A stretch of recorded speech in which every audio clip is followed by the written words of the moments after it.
Hi everyone, welcome to the Game Week 3 live FPL deadline stream. It's myself, FPLMattDay. I'm joined tonight by Quentin from the FPL Amateurs of Oz podcast. Looking forward to this one. It's going to be a huge game week. Already feels like we've been in sort of 5 or 6 game weeks already, but it's only Game Week 3. So looking forward to this game week. If you can, just give the video a like, follow and subscribe.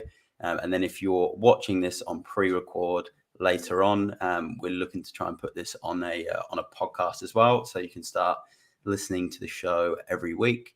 But yeah, let's get into it. Q. What we're going to do is we're going to do a fixture preview. We're going to do some differentials and captain picks for the week. We're going to have a quick talk about our own teams, and then we've got some viewers' questions that have been sent in on Instagram and Twitter, which we'll go through, and then get all of your questions into the live YouTube comments. Send them all in and we will bring them up at the end and go through them. And then we'll go from there. But Q, how are you, mate? So, Game Week 3. How you been? Yeah, not too bad, mate. As I said to you just before, I just finished 12 hours of work, so I'm feeling pretty fresh, mate. But it's probably a bit exciting for me this week just with activating my wildcard before the Liverpool fixture. So, it's been a bit of a punish this week, making about 50 drafts, which is 50 less than usual. But I'm pumped for the matches to get going tonight and see if I've made the right decisions. Good stuff. And obviously you're going to be, sounds like you could be a little bit tired from work. It's actually early here in Australia. It's about 8:30 in the morning. And obviously it's late night in the UK for our UK viewers. But we'll do our best to try and keep the podcast to the best quality FPL talk we can, despite the early hours. We are still quite away from deadline today, so it's 8 p.m. Eastern Standard Time Australia. So we are still a bit of time away. Yeah, so we're away. I'm trying to do the quick maths, but brain is still trying to function from the wake up, and then obviously in the UK. I believe it's 11 a.m. deadline. So we do have the early kickoff, which is Spurs Wolves, which we will go through now. So what we'll do, we'll bring up some fixture previews. Quentin has kindly created some fixtures for us on his own Fantasy Amateurs of Oz template. So for those watching on the stream, you'll be able to see these really good visuals. So we're going to bring it up now. And what we'll do, we'll go through each fixture and we will talk just about the game, a couple of assets that caught our eye last week from these teams or in the previous game week, and players that we think will be good for this game week. So let's start with the first game, the early game. Obviously, a game that I'm going to have a lot of interest in: Spurs versus Wolves. The nice early kickoff. What are your initial thoughts on this one, Q? What are you thinking in terms of the result? Do you think it's going to be a tight game? Do you think Spurs might take this one?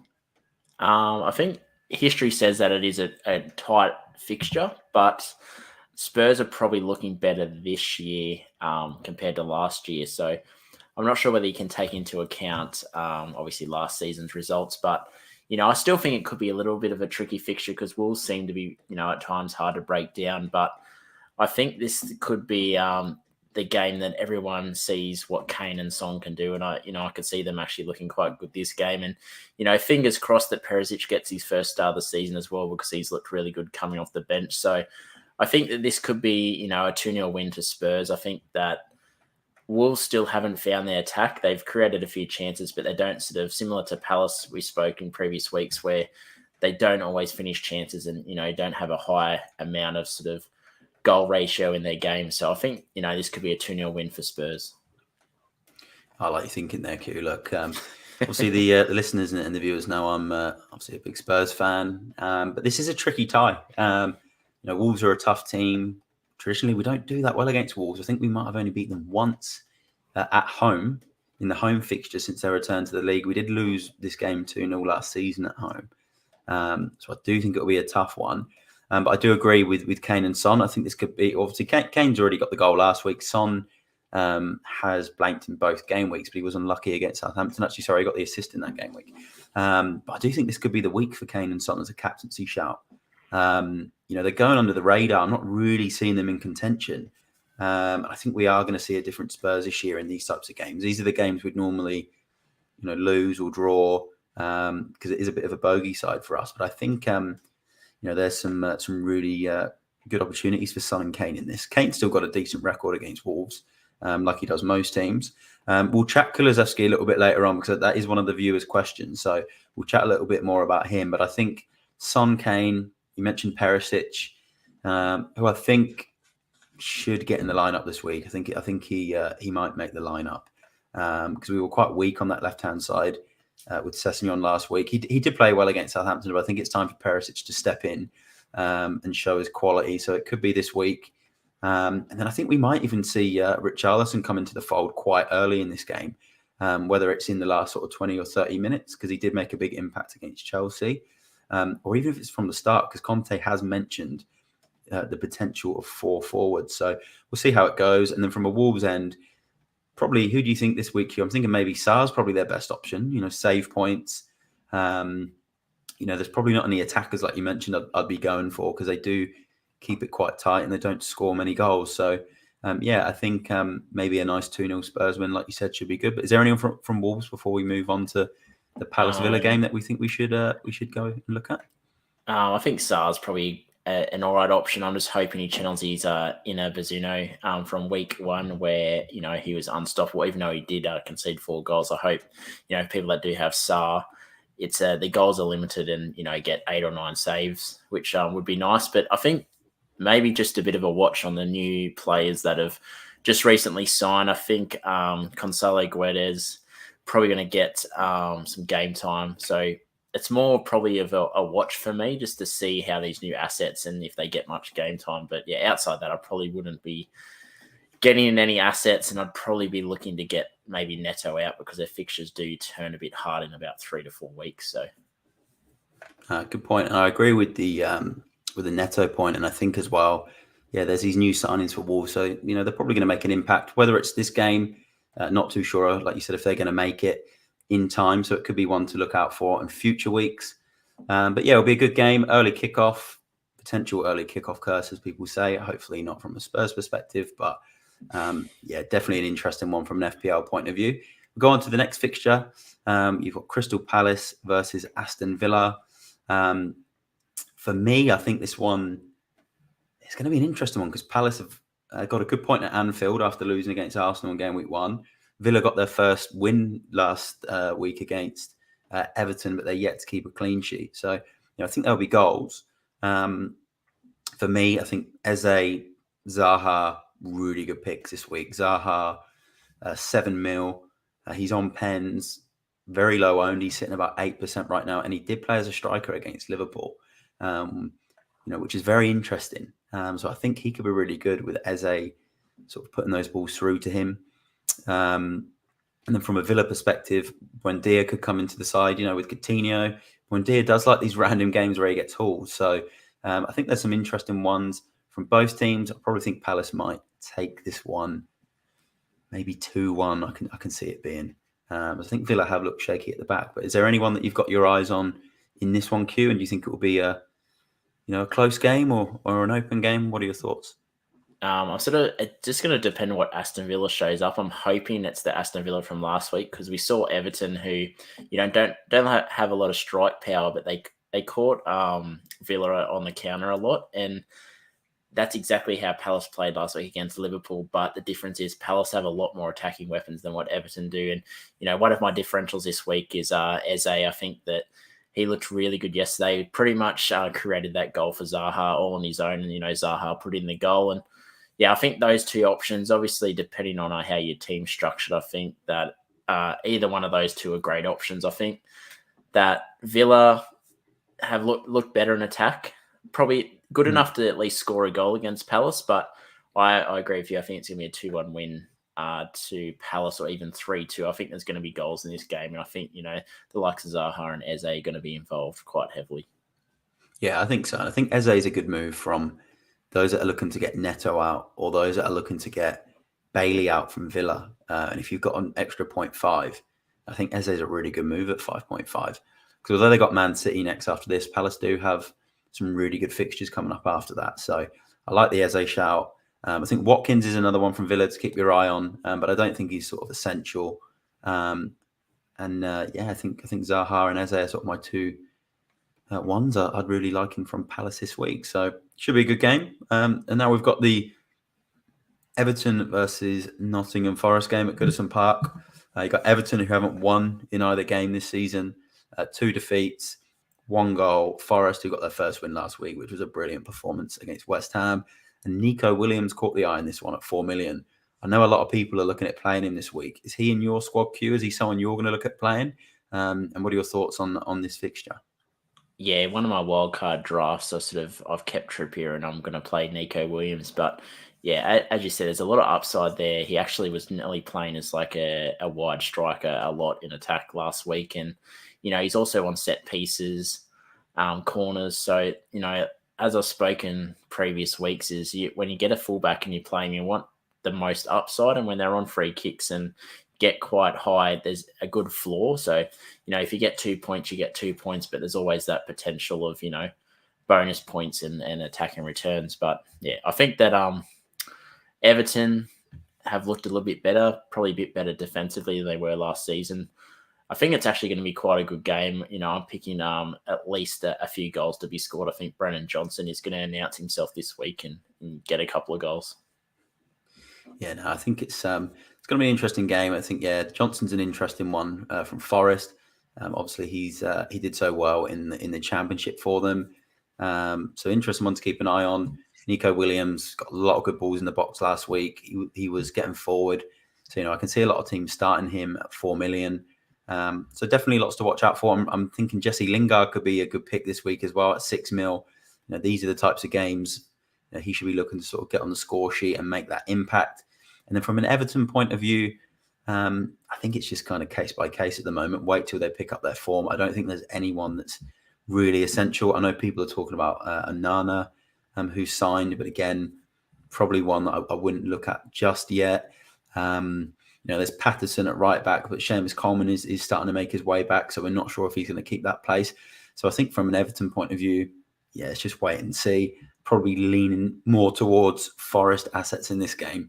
And I think we will see maybe a 1-0 win here for Forest. I think, it could be a good chance for them to get themselves 3 points. But we'll go on to the Fulham-Brentford game. And just before we do, if you are listening to this stream or watching this stream on YouTube, if you can just give the video a like, get your comments in on the chat as well. We are taking questions, and also give us a follow on Twitter and Instagram. My handle's FPLMattDay, and then Quentin's it's a new handle, isn't it, Quentin? You've got, is it FPL Amateur Oz without the underscores now? Yeah, Damo had an issue with too many underscores, giving him a headache. So he told me to change it. So got to keep the podcast wife happy. So if you want to give Q a follow, you can now find him, and he's a lot more user friendly. So we'll move on to the Fulham Brentford game, and this one's a really interesting one from an FPL point of view this week because there's assets from both teams. I think a good value. And have really caught the eye in the first couple of game weeks. Obviously, Brentford beaten Man United 4-0 last week, and there was a number of players that have come out of this game, and that have now possibly caught our eye. For wild cards, for transfers. So you got the likes of Raya at 4.5 mil. You've got Ben Mee. You've got Ivan Toney, who's one of my favourite picks this week at 7.1 million. And then from a Fulham perspective, you've got Mitrovic still in there. There's some interesting players in this game. I know a lot of people are investing in Brentford because they got a lot of really good fixtures on the fixture difficulty rating coming up, and they are quite tight at the back as well. So, what are your thoughts on this one, Q? I think the game, I can see it being a very tight game, maybe a 1-1. I've got high hopes for Tony in this one this week, who's obviously returned in both games. But is there anyone else you think I might have missed, or anyone you think?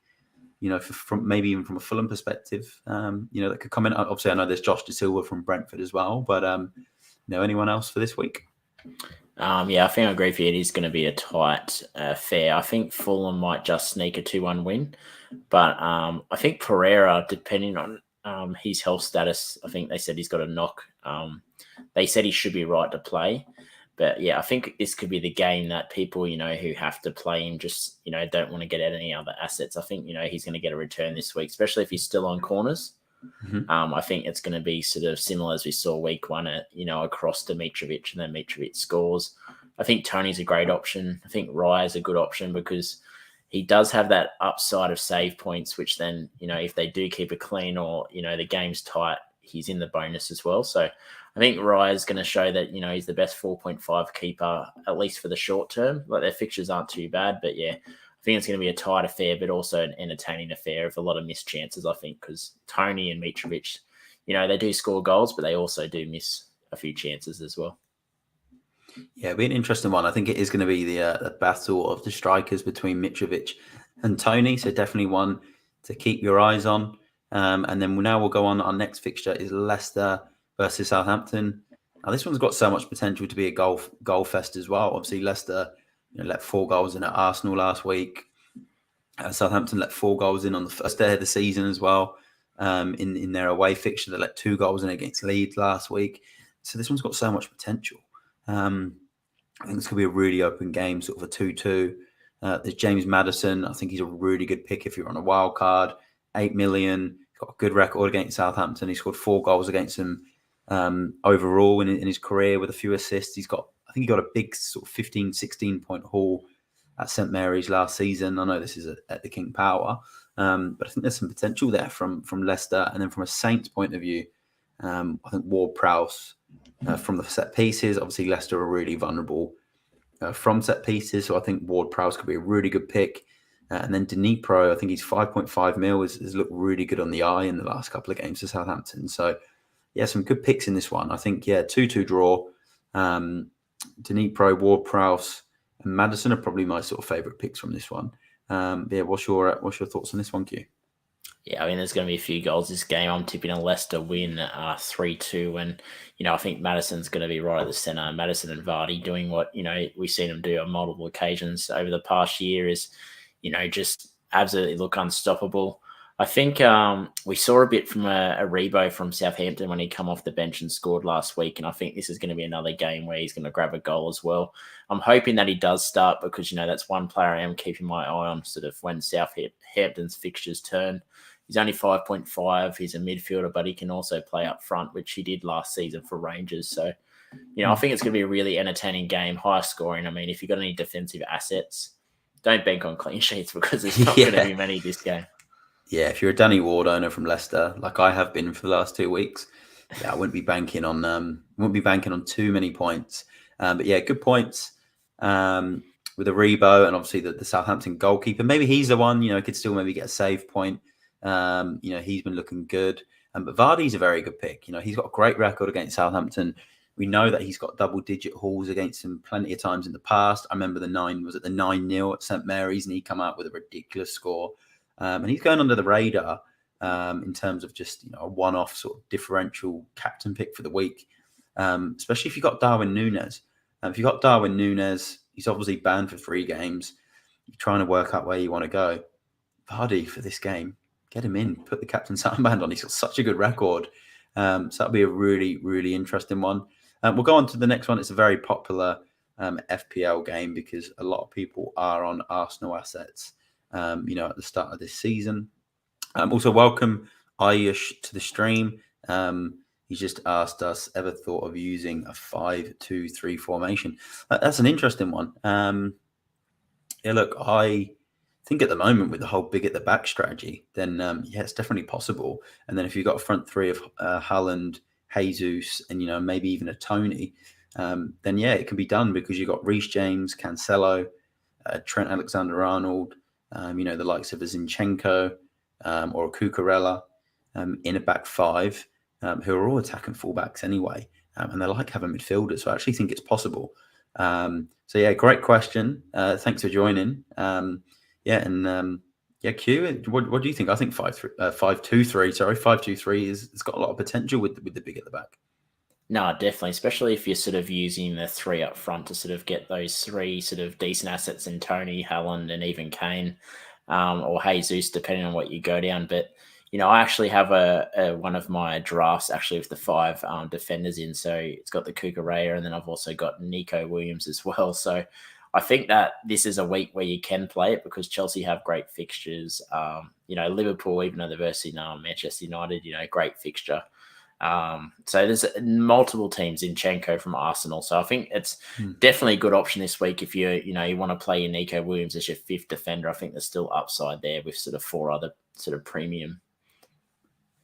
Good stuff, Q. And I think also for those that are just tuning in or listening in on the post record, me and Q are on Wildcard. So obviously the video was titled Wildcard Game Week 3, like early wildcard.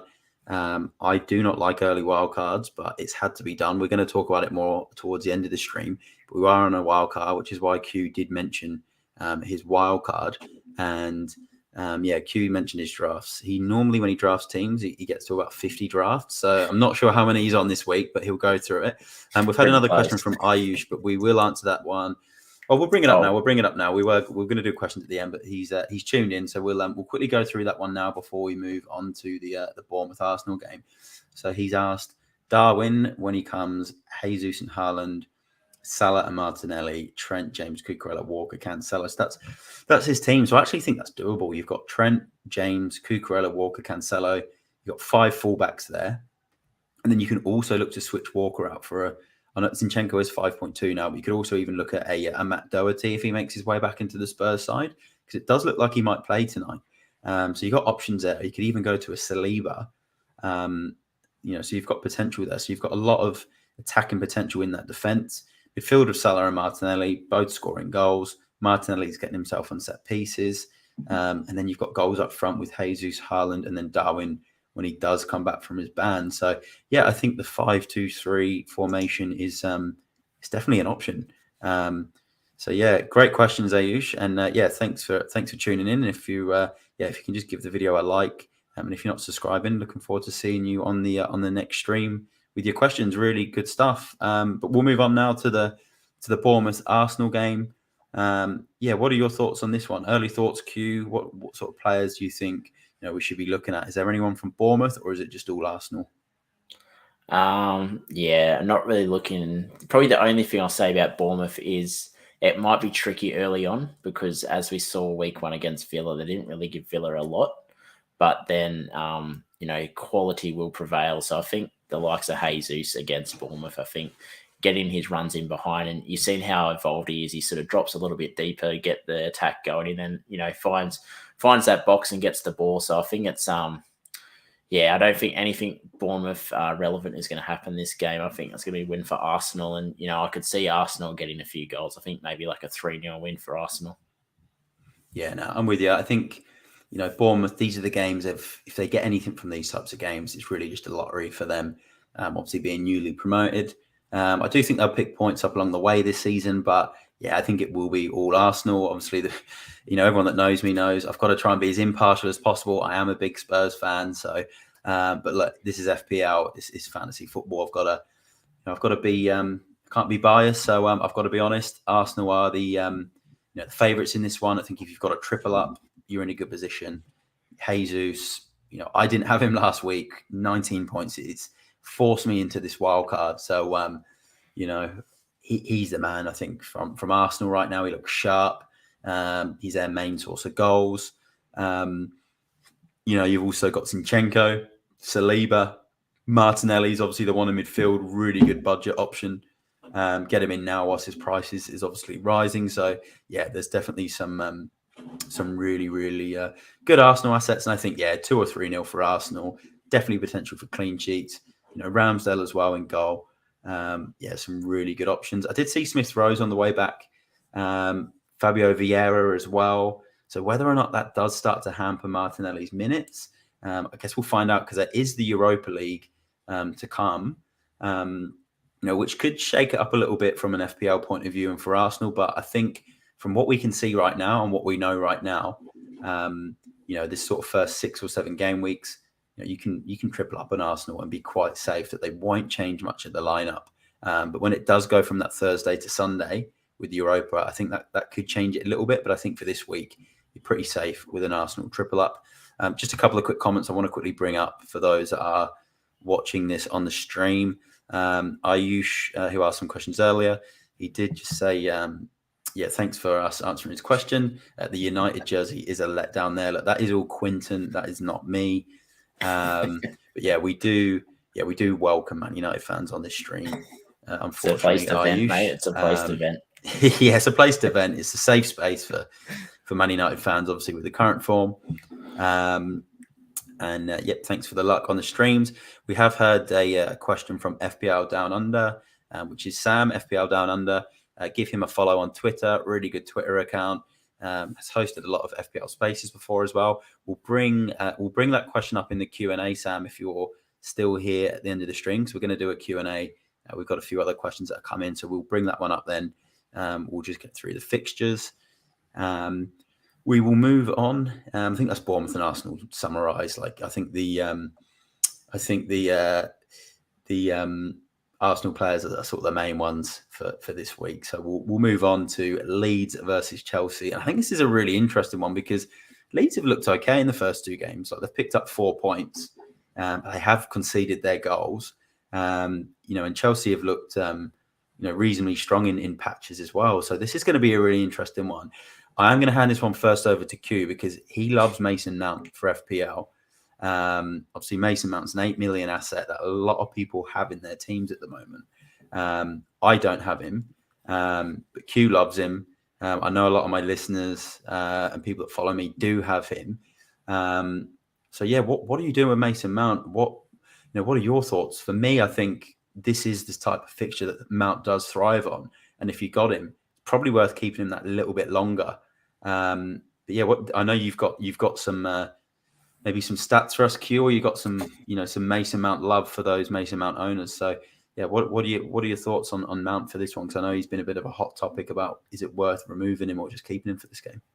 If you had to ask me Monday, he was out of my wildcard and never to be seen again in my team after having him for the first 2 weeks. But doing a bit of a deep dive on his head-to-head stats against, I guess, weaker teams, probably a little bit rude to Leeds because they've looked good this year. But against Leeds, he scored 2 goals, 3 assists in his last 4 games. Chelsea almost averaged 3 goals a game over the last 5 fixtures against them. So he's what they call a flat track bully. And I think, he wasn't in my side, but he's back into my draft currently, just looking at, how he is against Leeds. And last week, a lot of people sort of were a bit disappointed like myself. But, he had to play a bit more defensive last week because of the threat of Son in the middle there. So they kind of dropped him a little bit deeper to sort of help out Reece James in marking Son out of the game. So I think this week he's not really going to have to do that because they've got Aronson who's looked good, but he's not, a Son. He doesn't have the same threat. So I think he's going to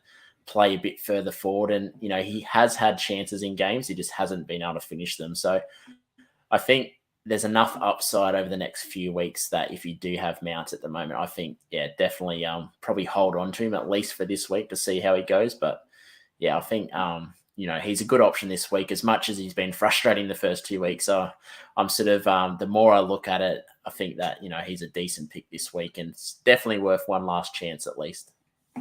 Yeah, I think if you're a Mason Mount fan, a Mason Mount owner, you ever want to bring Mount in your team, just give Quentin a follow on any of his socials because yeah, he loves Mason Mount. I think Mason Mount is just a great player. I think if you've got him, you hold him for this game week. Leeds do look vulnerable at the back. I think from a Chelsea FPL perspective, it's all about Reece James. Looks brilliant when they moved him into that right fullback position last week because that's what Loftus-Cheek did start there last week on that right hand side, and then they moved James in there later in the game. He scored, put some brilliant crosses in. One for Havertz that. Havertz should have scored. It was just on a play. So I think Reece James is he's the one right now from a Chelsea perspective. We saw Cucurella as well, 5 million. Tuchel's already said that he can play as the left fullback, which is obviously Chilwell's position as well, or as the left centre back. So even if Chilwell plays, he can move Cucurella into that sort of left central position. So Cucurella is, he's a really good option as well at 5 million. So I think, yeah, Chelsea they've got some value in there. I think I might just quickly touch on Reece James. A lot of people were kind of a little bit turned off that he did play more centrally, but he was getting just as forward, but he was sitting right on the edge of the 18 in the center of the box. So he was still getting forward. It was just more centrally. And I think like wing backs against Leeds have had a lot of good returns over the last 5 games. So I think Cucurella, Reece James, even if you've got Chilwell as well, like I think if they all get game time, which I think Reece James will play the full 90, I think, he could easily end up with a 15-point haul. Yeah, this is huge for James as well because Leeds don't have anyone on that left-hand side this week. And I think there's talk that Pascal Strauch, who's obviously a central defender, is going to be out of position. So yeah, this could be huge. This could be huge for Reece James. We know Leeds like to concede goals. So I think, Reece James, Cucurella, Mason Mount, probably the 3 that look good for this game week from a Chelsea perspective. And then from a Leeds perspective, Rodrigo, who obviously picked as my differential for last week, he got 2 goals against Southampton. He got a goal in the first week. I think him and Jack Harrison are the 2 that are looking really good on the eye. Obviously, Rodrigo's got the goals, and he's got the stats on the board. And I think Harrison's also really caught the eye at 6 million. So there are a couple of assets that, if you're on an early wild card, you can get them in because Leeds have got a really good run after this. I still think Leeds are going to attack this game, so it could be a really interesting one. I'm going to go with I'll go with a 3. Actually, I'll go with the 2. I'll go with the 2-0 Chelsea. Actually, I'll go with the 2-0 Chelsea. I think they'll win. But yeah, well, quick score prediction, Q, before we go on to West Ham Brighton. Go 3-0. 3-0 Chelsea. So Q's gone 3-0 Chelsea. And also morning to FPL Planner. Enjoying his brekkie and stream. That's good to hear, mate. We nice early one today. We wanted to just to get it out nice and early. We are both on wildcards, which we are going to go through soon. So I've obviously had a good game week 1 and a very average game week 2 without having Jesus. So we decided to get a stream done early this morning so we can just sit and do our wildcard drafts for the rest of the day, because Q is on draft number 78 now. Yeah, about 75 at least. 75. So he needs to make another 50 teams before he decides which team he wants. But we will do our last 3 fixtures, and then we will move on after that to some differentials and captains for this week, before we then move to our teams or transfers, which in my case and Q's case is a lot of transfers, and then we'll go on to some live questions. So keep them coming in the comments. Keep the live questions. We've got one from FPL down under that we're going to answer later, so it's still there. And I've got 3 that have come in from Instagram and Twitter. So West Ham Brighton. Let's go on to this one. This is an interesting one because there's still a lot of Robert Sanchez owners. There's been a lot of talk about Pascal Gross this week. Which he's really just come into contention. I think it's because of his price point, because we're all looking at moving Neto. I think he rised as well to 5.6. So it's really interesting, everyone getting on this Pascal Gross train. And then from a West Ham point of view, they haven't won a game yet. And they didn't score at Forest, but they did miss a pen. They had a disallowed goal. It's not like they weren't knocking on the door, but they really need a win. So this is going to be an interesting one. I think it's going to be, I can see a really tight game here, like a 1-1, 1-0, type of game. And West Ham did play in the Conference League on Thursday.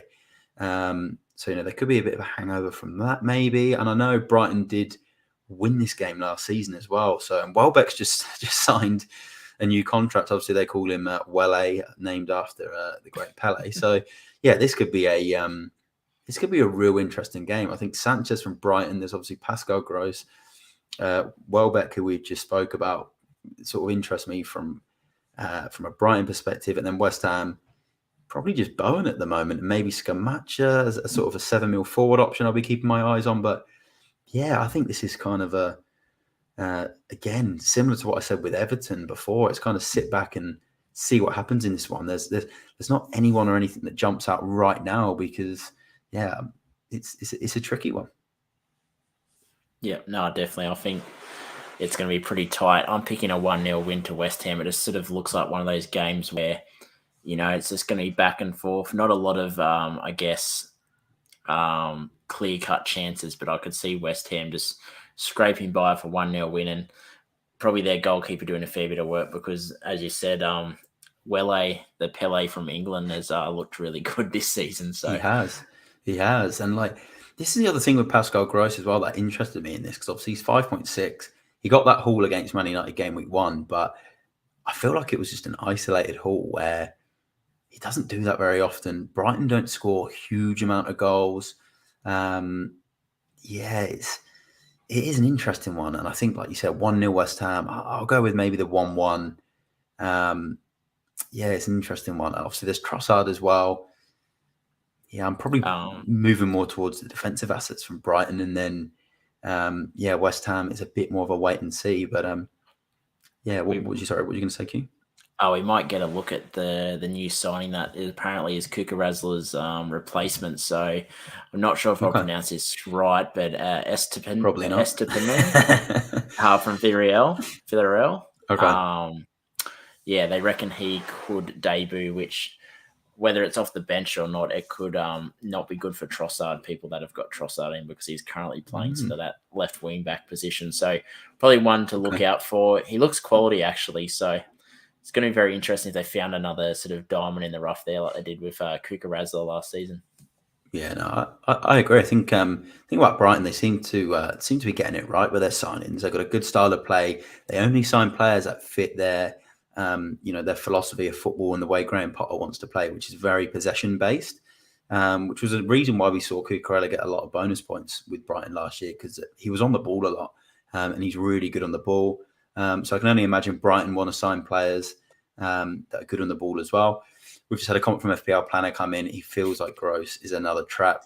I'm getting that feeling. I fell into the the early Bailey sort of Neto trap, and I think sometimes in FPL you get these bargains right that are 5.5 million that jump out every season, or 5 mil, and they just they end up at 6 or 7 mil. Like a few years ago, we had Gundogan when he was really cheap.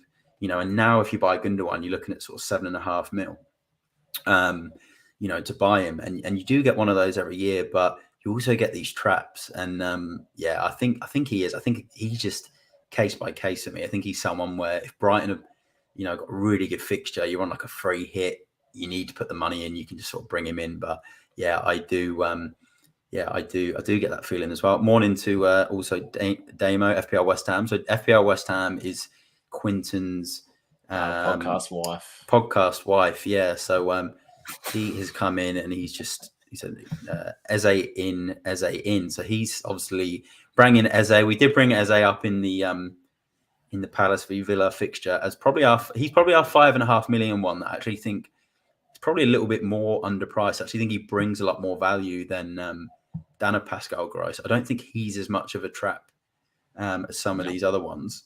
I actually do like that one. I actually think he is underpriced because he had that long-term injury last season. So I think he could be someone that sits more towards a 6.5 mil range next season. The feeling I have about Gross is in his last name, so that should spell it all. So look, let's see. Look, we'll probably come up. We'll be doing a preview next week, and Gross has come out and bagged another 2. But he doesn't play Man United every week. He doesn't play Man United every week. That's true. We're going to move on to the Newcastle versus Man City game at St James's Park. Now, this is a very interesting game because Man City 2 games, 2 wins. It's been a bit of a stroll for them so far. Clean sheets. Newcastle 2 games, 1 win, 0 goals conceded. So this is going to be a really interesting one. Look, Trippier, 2 games, 7 points. He's actually Q's. One of Q's favourite FPL assets is Trippier. A lot of people have asked this week, what do I do with him? I think if you own him, just play him. Like, he can get a set piece. He takes corners. There may not necessarily be the clean sheet points, but I think you just play him. So it's going to be. Sorry, just had a comment come up from FPL Down Under. We're going to bring that one up in the Q&A queue. Okay, right. Yeah. So we're going to bring that one up in the Q&A. So with Trippier, I think it's just a case of you just play him. Because you're probably not going to transfer him out. The only thing I'd maybe do is if you've got Nico Williams as your 4 mil defender, you might then just play him over Trippier. If you don't have that option, then you're probably best off just playing Trippier. I wouldn't just sell him based on this fixture alone, because there's plenty of good fixtures for Newcastle. But yeah, it's going to be an interesting one because you've got the likes of Cancelo, who got a huge haul here last season. I think he got 19 points or something outrageous. It was 19 points. So you got likes of Cancelo. You got De Bruyne, who's been on really good form. You've got Haaland. We know the damage that he can do. So I think they're probably the three for me from a City perspective that I think probably the most nailed. They're really good. I know you've got Edison. People are talking about Kyle Walker, but I think the three that are really dangerous are De Bruyne, Cancelo, and Haaland, and they're all captain worthy for me. And then a Newcastle point of view, you still got players like St. Maximin. Newcastle give it a real good go. You can probably still play Trippier. So yeah, it's gonna be a really intriguing game, this one. I can feel maybe City nicking this one 2-1 or 2-0. Interesting one. What do you think, Hugh?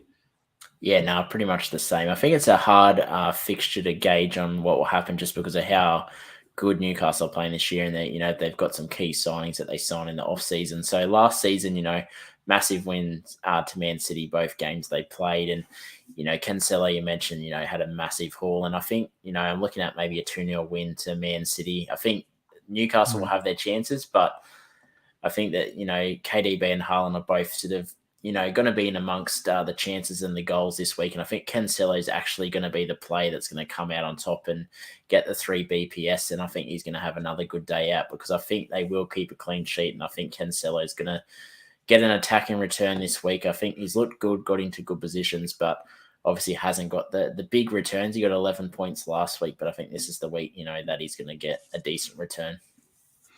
Yeah, Cancelo is obviously always catches the eye. He's got history in this fixture. One to obviously keep an eye on. I think De Bruyne as well, really. He showed last week. He showed in the first game. He's just thriving at the moment. He's looking fit. He's looking fresh. He's edging it just over me, over, say, Haaland as that premium City option. It's just something about him right now that I just think it's just giving him the edge. Maybe it's just the midfielder points, that I'm liking, how much he's just getting on the ball. And he looks to be more in that in behind the striker, attacking midfielder type of role as opposed to sort of sitting deep and playing that role. Maybe it's because Bernardo Silva's not on the team, and we're seeing De Bruyne on the ball even more and pulling the strings even more and getting more shots on goal, and maybe that could be part of it. And Gundogan's kind of taking that bit more of a back seat. Like, he's still making runs late into the box, but De Bruyne, I think, is one that if he has another good game, he could become essential. In that midfield spot. There's something about him at the moment. I think it's going to depend on whether Botman plays centrally, because he did look good and he does have, I guess, the assets that could make it difficult for KDB getting those balls in behind to Haaland. But the talks are Target should be back this week, so that would probably maybe push Botman into the middle, but then they're going to have to drop maybe Shah, and I'm not sure whether they want to do that because he is in form. But I think Botman could make it a bit difficult, but if he doesn't start, I think, it's going to be open slaughter for those balls in behind. Yeah, it'll be interesting. It is the modern day El Clasico or, Oil FC sort of game. So it's going to be intriguing game to watch. We'll see how that one goes. Lots of FPL interest in that one. And the last game of the weekend, which we might be doing a live watch along for, we'll obviously keep everyone posted online. We might do a live watch along. And also if any viewers ever fancy coming on a watch along, just shoot either one of us a message. It'd be great to have a viewer on one of them at some stage. We're looking potentially to do the Man United Liverpool game this week. You know what? I'm going to hand over to Q on his thoughts on this game because I don't want to rip into Man United too much. We obviously saw, they got absolutely destroyed against Brentford. But on the flip side, Liverpool haven't picked up 3 points yet, and they do have a lot of injuries. They've got suspensions. If there's ever a game to get the fans back on side, obviously there's the signing of Casemiro. There's other players that are being linked. And if there's ever a game to get the fans back on side, then it's this one against, obviously, the biggest rivals in Liverpool. So what are your thoughts on this one? Is there, is it just all Liverpool assets, or are you going to be on the Ronaldo train, or what are you thinking? See, last season I was a bit optimistic heading into this fixture, and I pretty much got my pants pulled down with that big win in the Salah haul. But it's probably going to just depend on how they set up, because Martinez got a lot of stick, pretty much got beat to every 50-50 ball in the air by Tony. But I guess the good thing this week is Darwin's not really playing, and I wouldn't say Firmino is great in the air. So I think they're going to need to keep it basic, because last week they tried to play out from the back and, 3 goals in about 30 minutes. So I think Liverpool will win this game, but I'm, quietly hoping that at least we show some sign of fight. And depending on who I pick as captain, if I don't have Salah as captain, I'll be hoping that we can keep it a bit tighter. But, Liverpool do press, and we haven't dealt well with press to start the season this year. But yeah, I think it could be a win for Liverpool, and there could be a few goals in it, depending on what Man United's side turns up this week. But yeah, definitely think you start all of your defensive assets in Trent. If you've got Robbo, start him as well, because as we said previously, they're not just there for the clean sheets, they're actually almost like midfielders as well. And Dallo's look pretty suspect at the back, and depending on whether Malacia plays or Shaw on the same on the other side. So I think both of those assets, are going to look like scoring at least twice or 3 times during this game. Yeah, it's an interesting one. We've seen a lot of people move from Robertson this week, who you mentioned, and I understand it. I think, you're putting 7 million into an asset when, you've got someone like Cucurella at 5 million at Chelsea, he's 2 million less on corners, strong defence. He gets forward, he gets BPS. You got Reece James, 1 million less if you don't own, who, if he's fully fit for a season, can get some, some huge points. So I can understand it if people want to save on Robertson and get money elsewhere.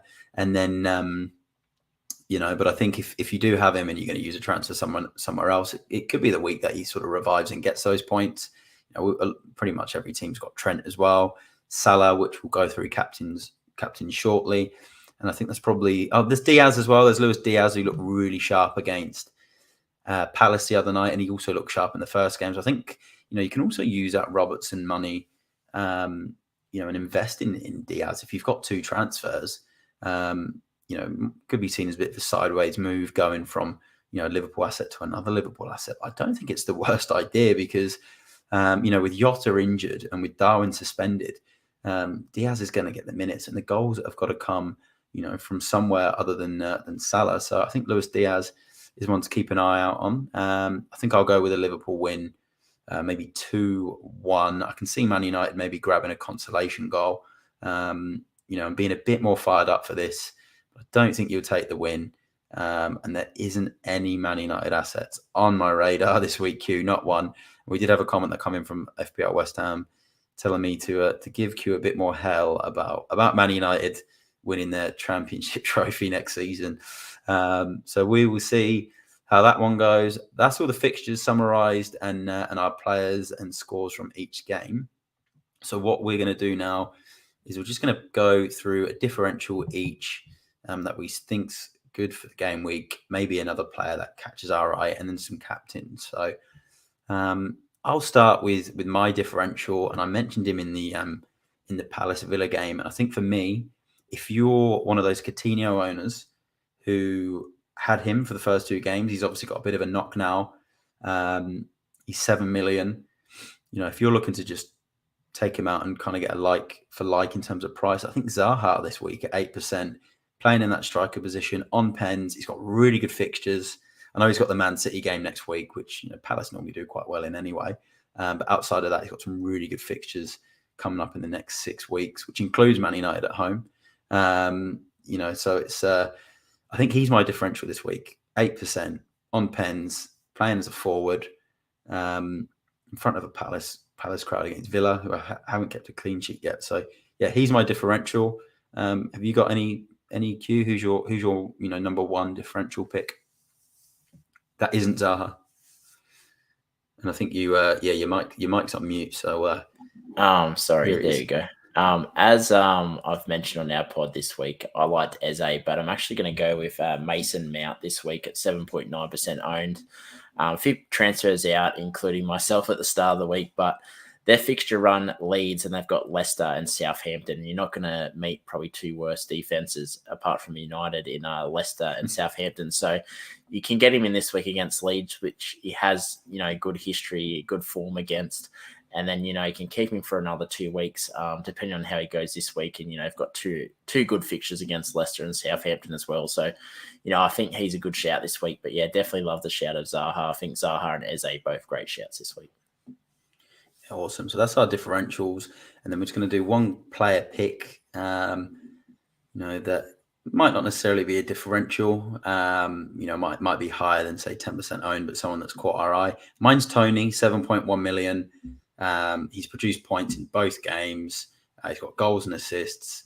Fulham away, London game, London derby. I think it's a good fixture for Tony. So I'm going to go with him. Have you got one that you think is one for the game week? I think Cucurella. I think he's going to start this week, and I think both wing backs from Chelsea are going to at least feature in the goals where it's an assist or BPS in a good win against Leeds. Good pick. I think Cucurella showed last week, being on corners. We know how good he is in the ball. He's in a strong Chelsea side now. Leeds let goals in. Chelsea can win this one, like we mentioned in the fixture previews, probably looking at a 2 or 3-0 win there. So we will see. We'll go on to some captain picks now. For me, I think the best captains this week, Salah at Old Trafford. It's scary to think what he did there last year. It's so scary. And if, not captaining him, still feels scary. I know he blanked in the last game week. But, this game week is... the way Man United have been, it's scary. So I think Salah, I think obviously Gabriel Jesus at Bournemouth will be a popular one. Erling Haaland is obviously another big one. And then I think I'm gonna go on the Son train as well. I think Son, this could be his game. I think this could be his one to explode. Should have got points against Southampton, more points anyway than the assist. Didn't look as good against Chelsea, but again, he was tracking back a lot more. It was a tougher fixture, different type of dynamic for him. I think this Wolves game, this could be the one that he could explode. So I think he's probably a bit more of my differential pick. If you're still owning Son, this could be the one that he gets his season up and running. Is there anyone I've missed there, Q? Is there anyone I've missed that you think, is captain worthy this week? Now, I think you mentioned them all. KDB, I think, also good captain shout. I think Cancelo could be a good differential captain shout this week. I think, as I said, I think he's going to be, the player that we're all talking about out at the end of this game. So I think Cancelo would be my differential captain pick this week. Good stuff. All right. So what we'll do just before we go, and I've got some questions to go through. We'll just quickly talk about our own teams. So Wildcard game week 3, I've triggered the wildcard. I don't feel great about having to do it because I do not like wildcard 3 weeks in. But basically what's happened with my side is I had a good game week 1, strong game week 1, and in game week 2, I didn't own Jesus. I lost the late clean sheet and bonus from Matt Cash. I got injuries to Bailey. Still had Neto in there. Had an injury to Pereira, who was my bench cover. So I basically had no bench. Had an awful game week. Didn't even get to the average. I think it was about 44 points I got. And yeah, look, I needed Jesus. It was that Jesus coverage would have really given me like a decent game week. And then I probably wouldn't have wildcarded. But I thought with the World Cup coming up and the unlimited transfers is that I'm just going to get a wildcard done and just completely change my team. I've seen... not huge amounts, but I've seen enough in the first couple of game weeks to know who I want for at least 7 or 8 game weeks.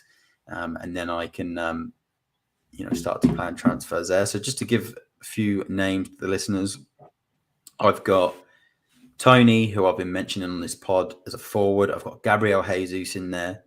I don't have Haaland, which I know is probably going to shock a lot of people.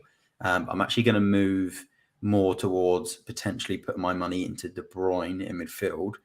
But maybe going with Son this week as a captain and then moving to De Bruyne the following game week or even in game week 5 where I can captain him in the Nottingham Forest game. So I'm moving more towards having that Forest coverage. So I do need a second City asset, Not entirely sure this is the game week for it. Still got Cancelo. Still got Trent. I'm going to look at Reece James. Has to come in. He's a season keeper if he's fully fit.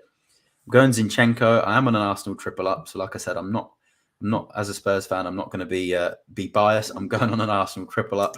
Martinelli had to come in there. I'm really liking Ward-Prowse. So at the moment, he might be someone I bring in for that Leicester game. I think he's fixture proof. I wanted another set piece taker. Got Nico Williams on the bench. I've still got Danny Ward. So at the moment, I'm on Wildcard. This one's only draft number probably 5 for me. Q's going to talk about his 76th draft now. So, is there anyone there?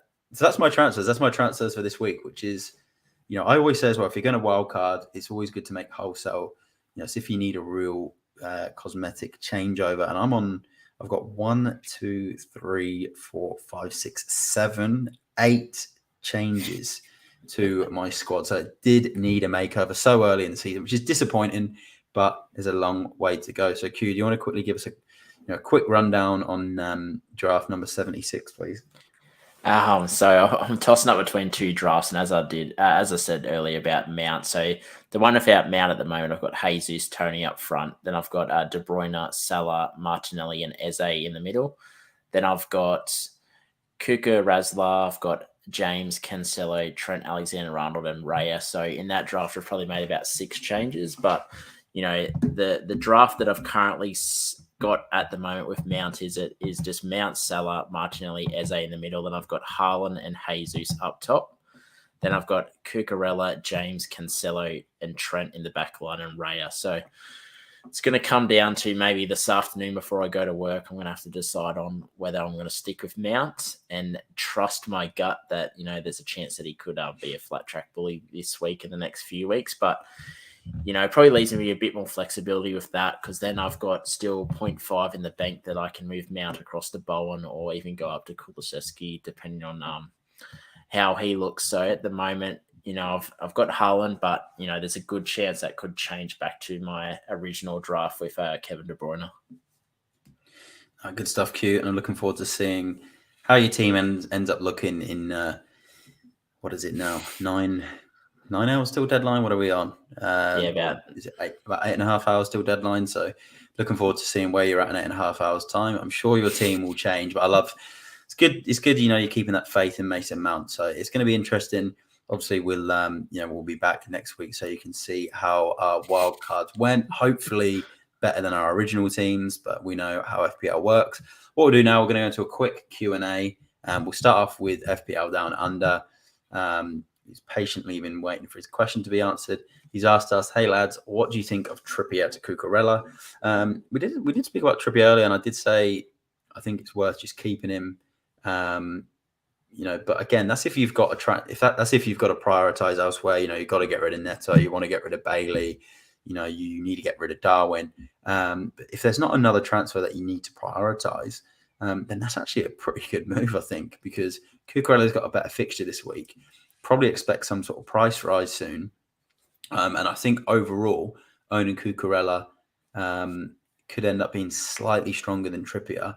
Trippier does have that power of free kicks. So I think if you don't have any transfers you need to do in your squad, and you want to just, try something for the game week, or again, at the same time, he's a hold. He's someone you can hold for future games. I think it's it's a solid sort of 7.5 to 8 out of 10 choice. Do you think once Trippier moves out of this fixture, there's still a lot of potential in him, but there's definitely logic to it. So I'd say, it's a good pick. What do you think, Q?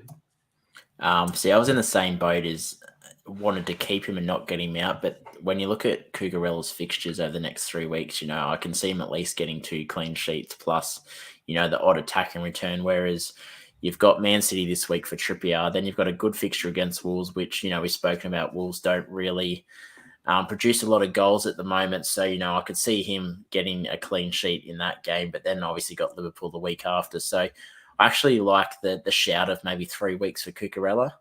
And then obviously that'll go into the midweek fixtures then in the Champions League. So that might be a good time to sort of cash out Cucurella. And if he does good this week, he might even get a price rise and then be able to drop back down to Trippier in about 3 weeks, because Newcastle from, I'd say, week 6 through to about week 12, they've got a decent fixture run, and probably the only hard fixture in that would be Man United. But we've seen how Dallo deals with wing backs, not very good at all. So I think it could be a nice little fixture run there for Newcastle.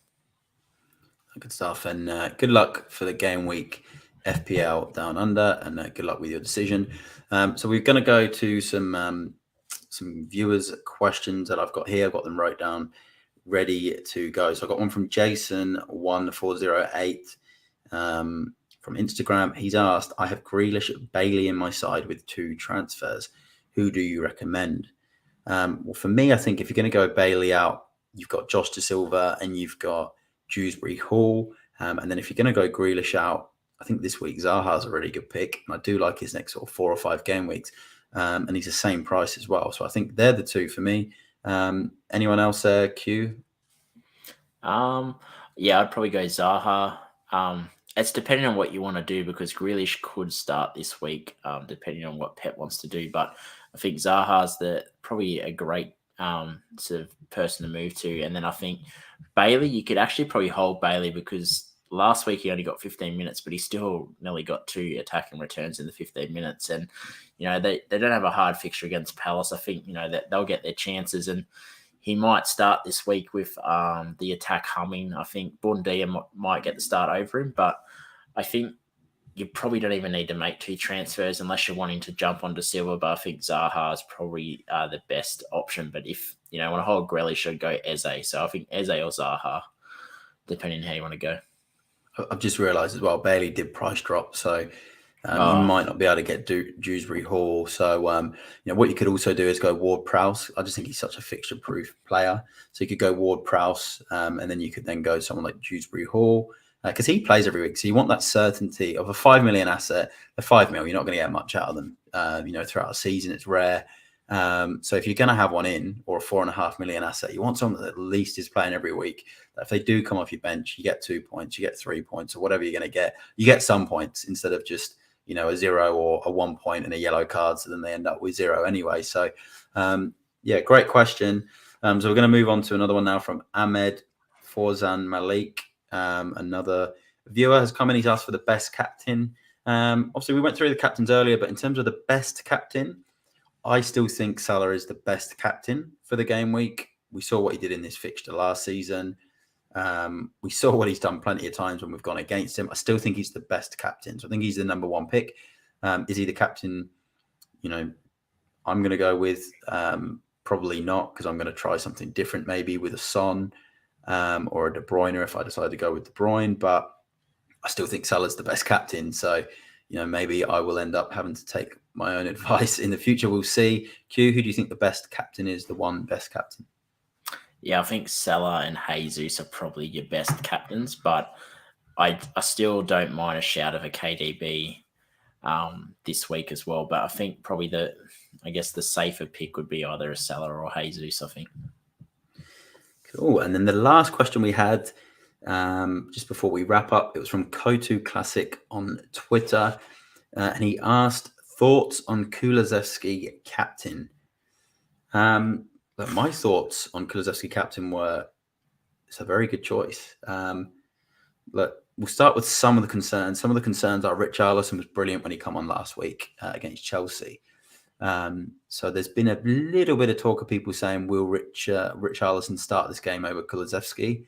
I don't think he will. Conte has come out and said, that Spurs can even play with 4 forwards on the pitch at any given moment. Kulusevski's also someone that can play on the left, on the right, as a fullback, in behind a forward. He's just so versatile. So I don't think it's a case of they're going to put him on the bench. I just can't see it. Not at this stage. Not with the way he played in that game against Southampton in game week 1. So thoughts on him as a captain?